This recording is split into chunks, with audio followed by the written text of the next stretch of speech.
as we gear up for another busy day getting closer to the moon. Here in Mission Control, it promises to be really exciting.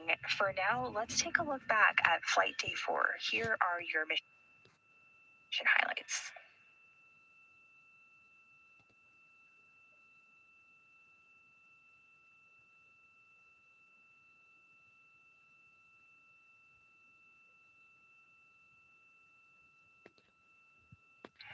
This is Mission Control Houston from inside the Artemis Flight Control Room here at the Johnson Space Center. We are at a mission elapsed time of 2 days, 17 hours, 58 minutes, and counting. The Orbit 3 team of flight controllers is currently on shift in mission control, and we are gearing up for crew wake at a mission elapsed time of 2 days, 18 hours, as well as a handover to our Orbit 1 team of flight controllers.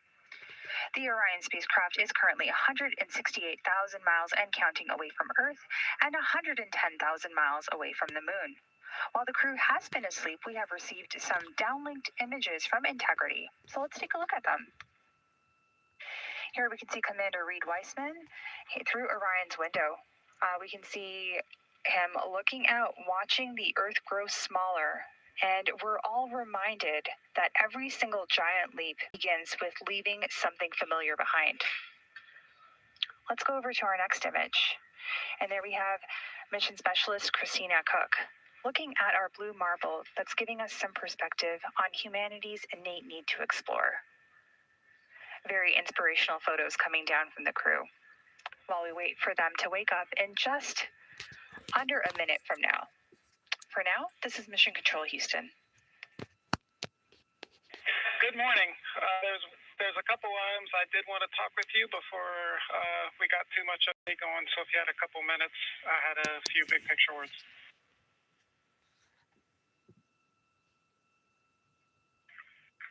Yeah, go ahead, Mike. Big picture today, we have canceled OTC-2 burn. We are replacing it with some maneuvers and a check out of the wastewater dump.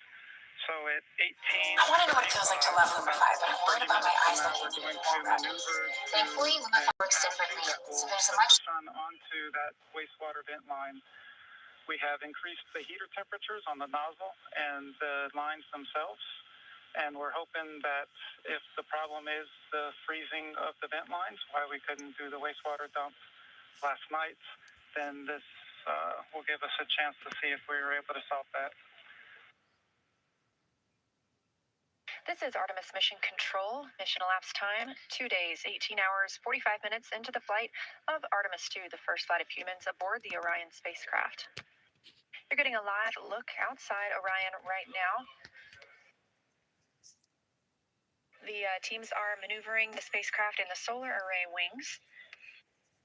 As you heard earlier, we are not having the outbound trajectory correction burn today. This was deemed unnecessary and has no impact to the mission or the lunar flyby. The translunar injection burn put the vehicle on the correct path back on flight day 2.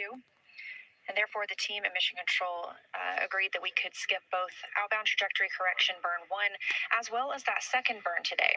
Skipping that second burn also allows the team to continue troubleshooting some of the universal waste management system issues that cropped up last night.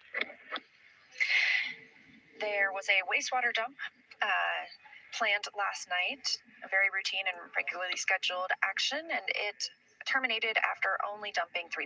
So the wastewater tank is not currently full. It is at 64% with a limit of 80%, but the crew was instructed to use backup collection devices overnight if they needed. Part of the reason for reorienting the spacecraft today is to allow it to be in the sun, specifically where the primary vent nozzle is. They are hoping that spending some time in the sun will help thaw out potential ice that may be on that vent nozzle.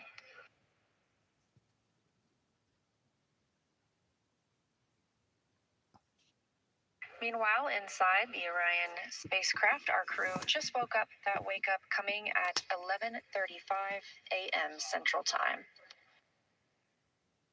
We have a small request for you guys.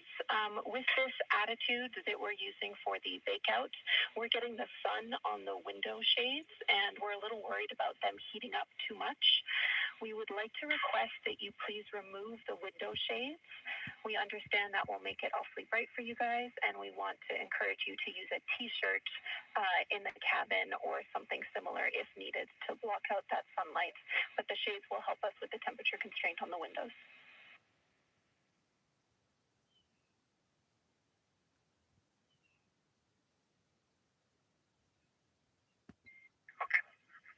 So we have our makeshift T-shirt on window 1. Is that one okay to stay up then based on what you said? And we'll take off the window 2 shade. The other ones are already off. That sounds great. Thanks, Jeff. Huntsville, integrity for Avatar.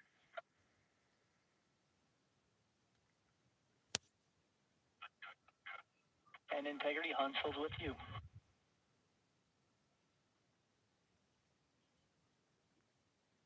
Yes, good integrity morning. I think it's afternoon for you. Avatar lights to report. All lights are on, ON, except for 1515.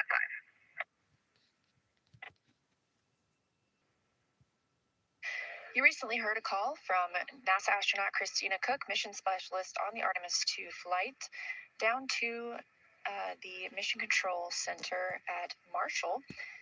This was to the Payload Operations Director, who leads science execution for the Avatar payload, which is specifically what she was referencing. Avatar stands for a virtual astronaut tissue analog response. This is part of our strategy to get a holistic understanding of how the deep space environment affects humans. So this is organ-on-a-chip technology. It's about the size of a USB thumb drive, and it measures how individual astronauts respond to deep space stressors. This research is to validate whether those organ chips can serve as accurate tools for measuring and predicting human response to stressors. So scientists will be comparing these Avatar findings with space station findings, as well as with those samples taken from the crew before and after the flight.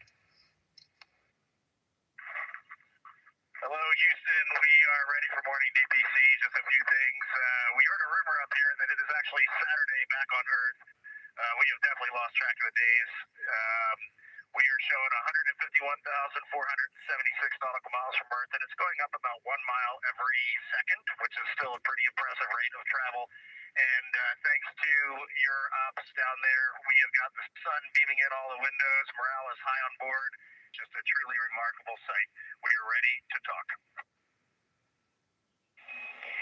Gorgeous, Reed. We love that description. And first off, thanks to the Integrity crew for working on the weekend. So are we, but we are happy to do it.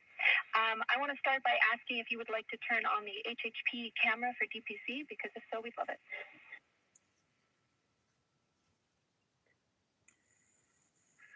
Yeah, we will work on that right now. It might just take us a minute, and I'll try to start routing the video. This is Artemis Mission Control. You're getting a live look inside the Orion spacecraft, named Integrity by the Artemis 2 crew. They are setting up for a public affairs event. Today they'll be speaking with NBC and CBS.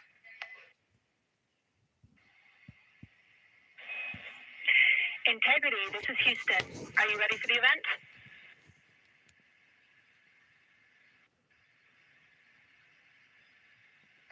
Houston, from inside Integrity, we are ready for the event. NBC News, this is Mission Control Houston. Please call Integrity for a voice check. Integrity, this is Tom Costello with NBC News. Are you hearing us okay?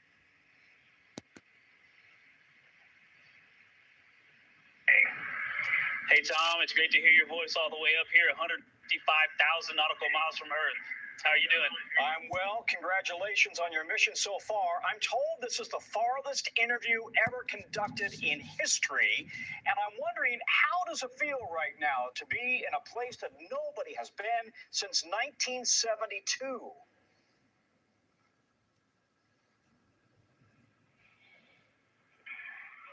honestly, it is unbelievable that we, in 1972, just being up here and seeing how difficult this is and how hard the team is working. We do have a little bit of echo on your call. We'll try to turn it down when we're answering, but this is a magnificent accomplishment to be up here, to see the moon. The Earth is almost in full eclipse. The moon is almost in full daylight. And the only way you could get that view is to be halfway between the two entities. It is truly awe-inspiring up here. I think as we go into Easter Sunday, thinking about, all the cultures all around the world, whether you celebrate it or not, whether you believe in God or not, this is an opportunity for us to remember where we are, who we are, and that we are the same thing, and that we got to get through this together.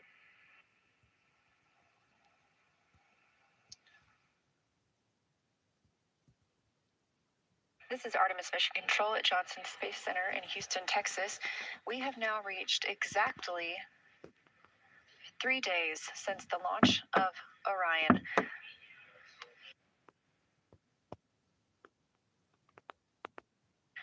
We just heard the call to the crew that the solar arrays are in motion. Ahead of taking a photo, we're looking to get a picture of the crew in the windows of Orion.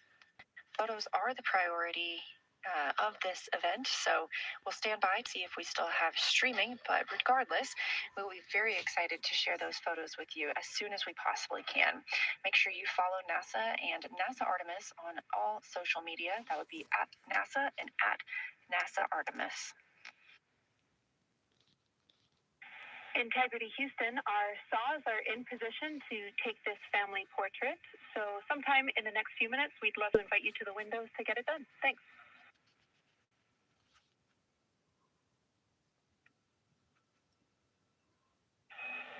All right, everybody, we're taking the picture, so say cheese and stay still for about 30 seconds while we perform this photography bracket from the sauce.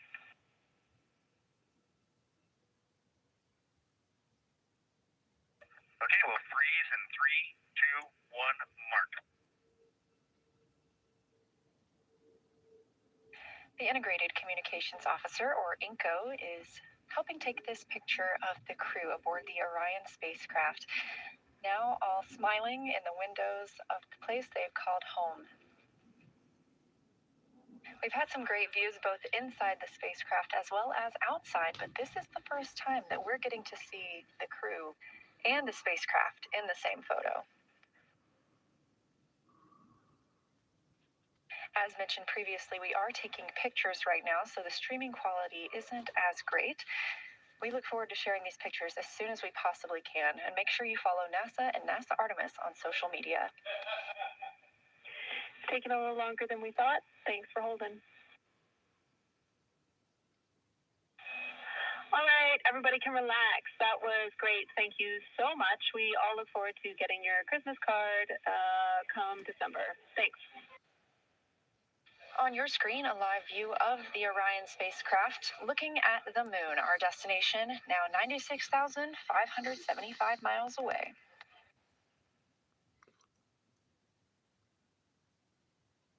On the left side of your screen is Canadian Space Agency astronaut Jeremy Hansen, and to his right, NASA astronaut Christina Cook. During this demonstration, the crew will be able to manually pilot Orion once again and test its 6 degree of freedom and 3 degree of freedom. If you look closely in the background, you can see NASA astronaut and pilot Victor Glover filming part of this demonstration. All right, and just giving you some handling qualities here for the yaw. Everything was nominal. I noted that with this orb mount, it does have some play in it as we do, and so just applying some downward force to try and make sure you don't get coupling is required, but that's fine, that's workable. And then we had a little bit of coupling and roll, in both in the same direction on that one. So we had about 4 degrees of roll through the 20 degrees of yaw. Copy that.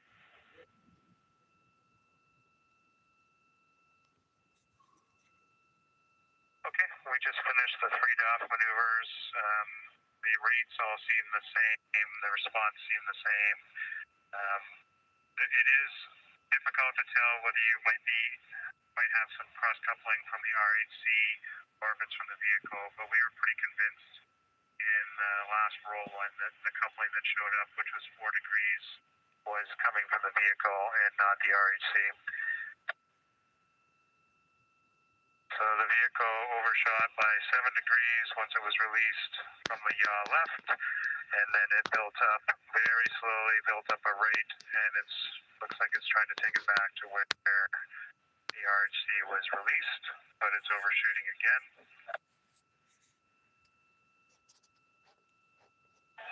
Copy all.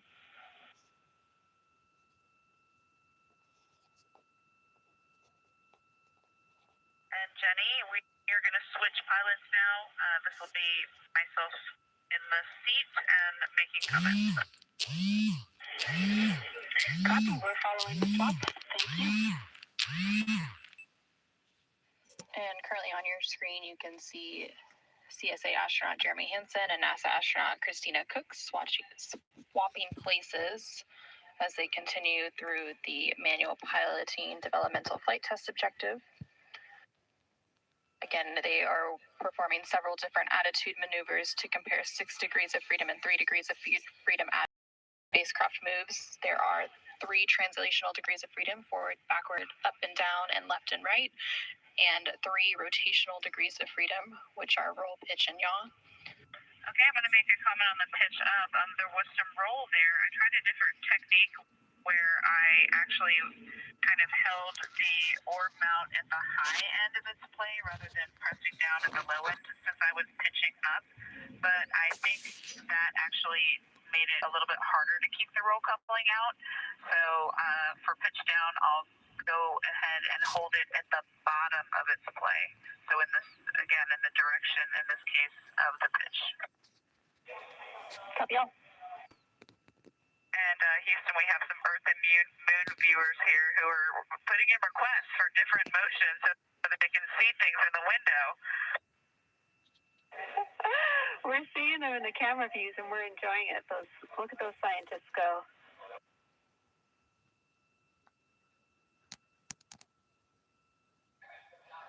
Not too long ago, they did surpass the 2/3 mark as they continue to close in on the moon, and they are expected to make that closest approach in their lunar flyby on flight day 6 coming up on April 6th.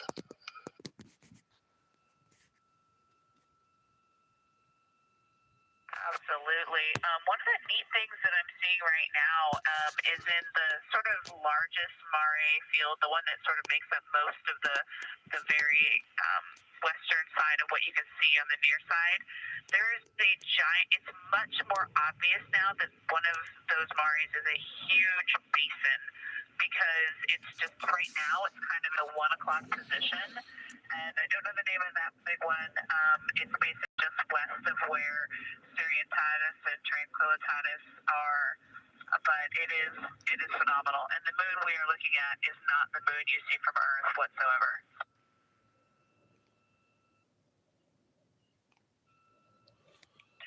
And Victor is absolutely mesmerized by Oriental through the 400 lens. He says that not only in Oriental, but all around the basin, you can actually see the terrain. It's not an albedo change. It's not shadows. You can actually just tell that they are terrain features of the multi-ringed crater there. Christina, we copied all of Victor's Oriental observations. That sounds amazing. And we think, based on your description of the basin that you saw, that is Imbrium.